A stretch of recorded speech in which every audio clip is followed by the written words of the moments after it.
Unit 5, Day 3, Proving Triangles Are Similar. When we talk about similar triangles, it's the exact same idea as when we talked about similar polygons last time. If the corresponding angles are congruent and the corresponding sides are proportional, then we can say that the two triangles are similar. So again, we can write a statement of proportionality or an extended proportion with all the corresponding sides, and their ratios should simplify to be the same ratio. Also, angle A congruent to angle J, B congruent to K, and angle C congruent to angle L. If all those things are true, then we can say that the two triangles are similar. Now, we've already solved problems with similar triangles to find missing side lengths, but I just wanted to show you a real-world type of problem. This one says, to determine the height of a very tall pine tree, you place a mirror on the ground and stand where you can see the top of the tree as shown. Question 1 asks, how tall is the tree? So what you need to be able to do in this picture is to be able to pick out where the similar triangles are. So I'm just going to outline for you the two triangles that we're talking about. There's the small one, and then when we bring in the height of the tree, so these are the two triangles that we're dealing with.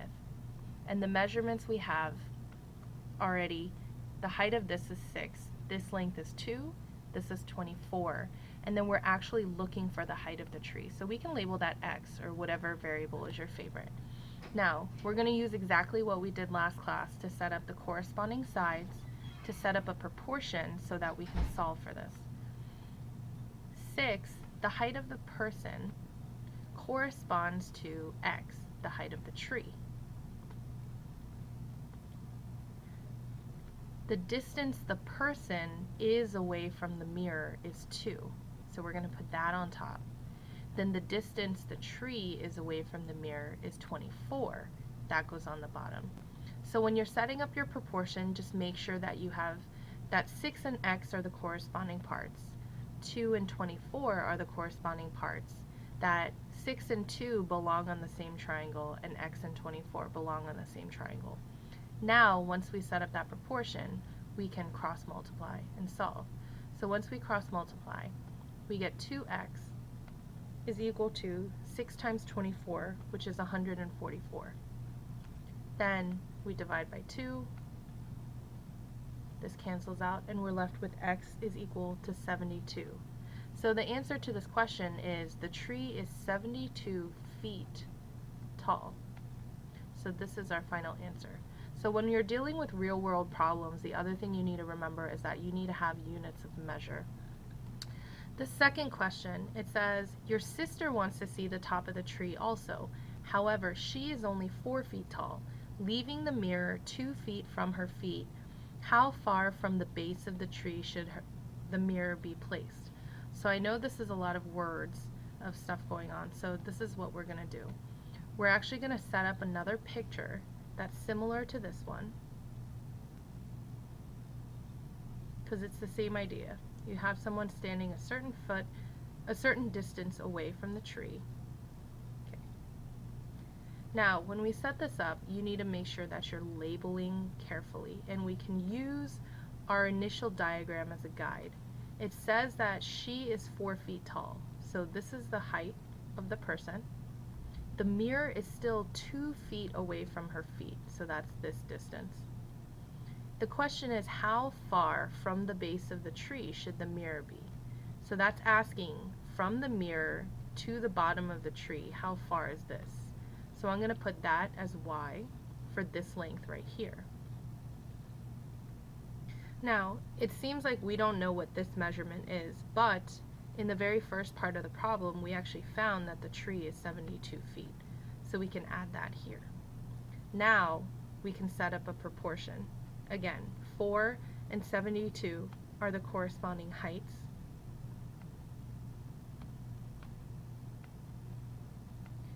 And then since I put 72 on the top, the height of the tree, I want to put the distance the tree is away from the mirror on the top, and then put the distance the girl is away on the bottom.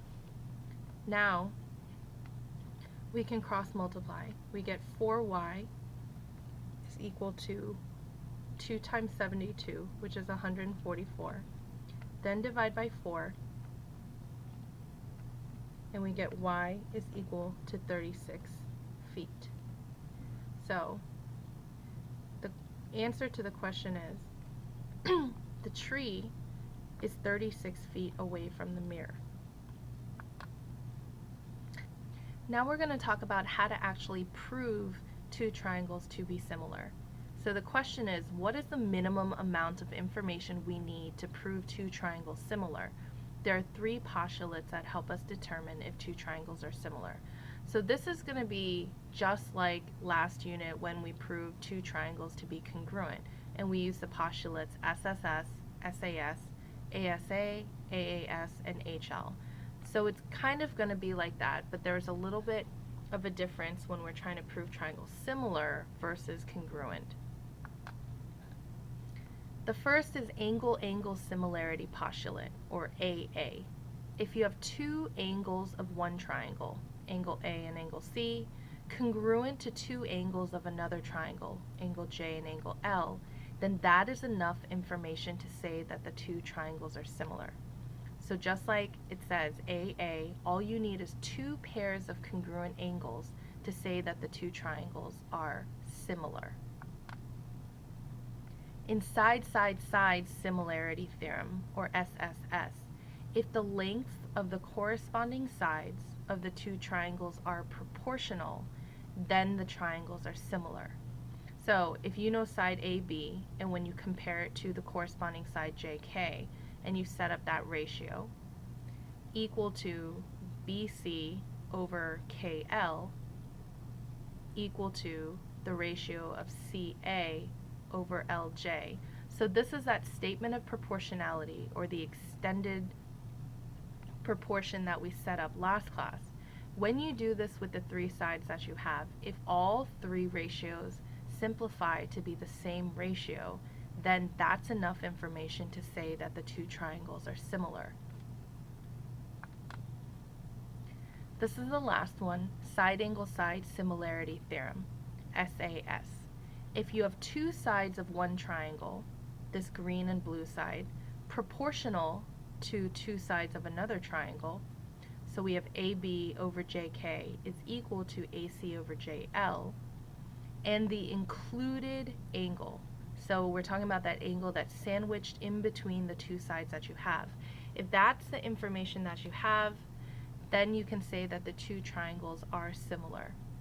So the main thing is, what you need to remember is that when we talked about triangle congruence, all the angles in the sides had to be exactly the same. But with similarity, you have to think about our original definition of what it means to be similar. Angles are congruent, but sides are proportional. So we're going to do a few examples. Here I give you two triangles at a time, and you need to decide whether the triangles are similar or not. So one of your answer has to be yes or no. If so if your answer is yes, you have to name the theorem or postulate that proves them similar. Then you need to write the similarity statement. So again, we need to use those three postulates and the definition that angles have to be congruent and sides have to be proportional. So let's take a look at these first two triangles. When we're comparing, you know that you have this right angle is congruent to that one. Okay. Then when you compare the sides, you're given the two sides that have that angle sandwiched in between them, so that's good. In order to know which sides to compare with what, 6 is the shorter side of this triangle, and you want to compare that to 3, the shorter side of that triangle. So 6 over 3, and you want to see if that is going to be the same ratio as the longer side, 8, over the longer side, 4. So when I simplify this, 6 over 3 is 2 over 1, 8 over 4 is 2 over 1. So the sides are proportional, and we already said we have that included angle. Therefore, the two triangles are similar using SAS. So we would say triangle FDM is similar to triangle, since we went FDM, we have to follow that same order, AVQ by SAS. Let's take a look at the second pair of triangles. We have angle 92 is congruent to angle measure 92. Now we need to find the missing angle measurement. So in order to find angle C, we need to take 180 and subtract 57 and 92, because you know that all three of these angles have to add up to 180 degrees. Once we do that, we get 31, so angle C is equal to 31 degrees. Then, when we're looking for angle D, we have to do the same thing.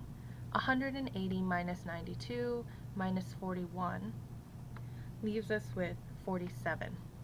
That means angle D is 47 degrees. When you compare the three angles, even though 92 is congruent, the other angles, 41 and 47, are not congruent to 57 and 31. Therefore, our answer for number 2 is going to be not similar. In number 3, the two triangles are overlapping. So to help see a little better, we're just going to trace the two different triangles so we can see exactly which parts are the same. So when I trace this green and red triangle, what we have here is this angle that's congruent in both triangles.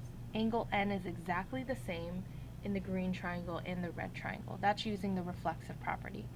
So we have one pair of congruent angles, and we're also given that L and M are congruent. So therefore, we can say that triangle LNP is similar to triangle MNO by angle. When you look at the triangles in number 4, we have another set of overlapping triangles. So again, we're just going to outline our two triangles.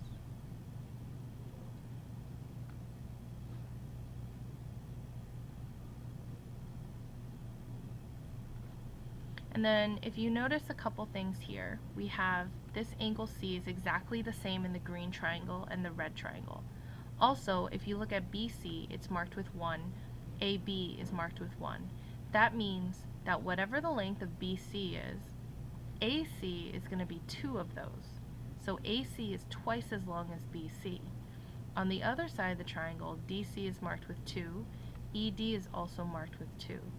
So EC is twice as long as DC. If we compare that to the third set of sides in the triangle, DB is 6, EA is 12. That side of the red triangle, again, is twice as long as the green side of the triangle. So we can say that triangle AEC is similar to triangle BDC by side, side, side, because all three sides are proportional, or side, angle, side, because of that included angle. When we look at number 5, there are a couple things. Again, we have this equilateral triangle and then another equilateral triangle. We don't know what the exact side lengths are. However, if we know all three of these sides are the same and all three of these sides are the same, the sides are going to be proportional. So you can say triangle CMT is similar to triangle SAR.